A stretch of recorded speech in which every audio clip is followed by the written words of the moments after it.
Hello guys and welcome back. Today I'll show you how to edit a new web page in a browser. Use one of the following methods to access the developer tools, like right-click any element on the web page and select Inspect, or you can just press keyboard shortcuts like Ctrl+Shift+I. Click on the three-dot menu in the top right corner, navigate to More Tools, then select Developer Tools. Once Developer Tools opens, locate the Elements tab in the panel, and the panel shows the page's HTML structure. Hover over lines of code to see corresponding sections highlighted on the web page. Just right-click on the specific HTML tag or element you want to edit. Select Edit as HTML and make your changes directly in the text editor, for example, altering text, attributes, or adding new tags.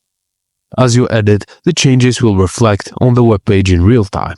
Just note that these changes are temporary and will reset upon refreshing the page. To make the changes permanent, just copy the uploaded HTML from the developer tools and paste it into your project's source code using a text editor or development platform. And that's it guys, as simple as that. Thank you for watching and please don't forget to like and subscribe for more.